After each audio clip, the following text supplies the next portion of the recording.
السلام عليكم ورحمة الله. واحد من عيال عمي شباب راح يزور واحد برضه من الجماعة، لكنه شايب كبير، رجل كبير يعني تجاوز 90 أو قرابة 90، مريض. فزاره زيارة مريض وأخذ يتلطف معه ويعني يضاحكه ويسمع يعني من الكلام الجميل وكذا. ومما يعني من ضمن ما قال له إن شاء الله يا عم نموت أنا وياك في يوم واحد، يعني قصده إني أنا شباب يعني بطول يعني، وأنت يعني إن شاء الله تلحقني تمشي معي يعني قدام. اللي صار سبحان الله مات الشايب بعدها بأسابيع، ومات هذا الولد الشباب رحمهم الله جميعا في يوم واحد. والله أن صلينا على الشايب الظهر وصلينا على الشباب هذا العصر ودفناهم في قبرين متجاورين. لا إله إلا الله. البلاء موكل بالمنطق.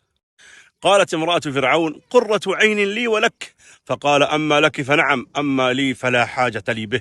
يقول النبي صلى الله عليه وسلم: والذي أحلف به لو قال قرة عين لي لهداه الله، أو كما قال النبي صلى الله عليه وسلم: البلاء موكل بالمنطق. يتضجر أحدهم من ضيق العيش وكثرة الديون، فيقول: شكلي أنا بعيش عمري كله فقير وموت مديون.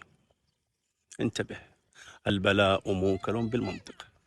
تتضجر إحداهن من تأخر الخاطب أو تأخر الزواج، تقول: شكلي أنا بعنس، شكلي بموت وأنا ما تزوجت، شكلي بموت وأنا ما سمعت كلمة يا ماما. البلاء موكل بالمنطق. دخل النبي صلى الله عليه وسلم على شيخ كبير مريض محموم، فقال له: لا بأس، طهور إن شاء الله. قال: بل هي حمى تفور على الشيخ الكبير تورده القبور. قال: فنعم إذن. البلاء موكل بالمنطق. ما خرج النبي صلى الله عليه وسلم حتى مات ذلك الرجل. هذه رسالة من محب: لا تقل إلا خيرا، وأحسن الظن بربك، وابشر بالخير. السلام عليكم.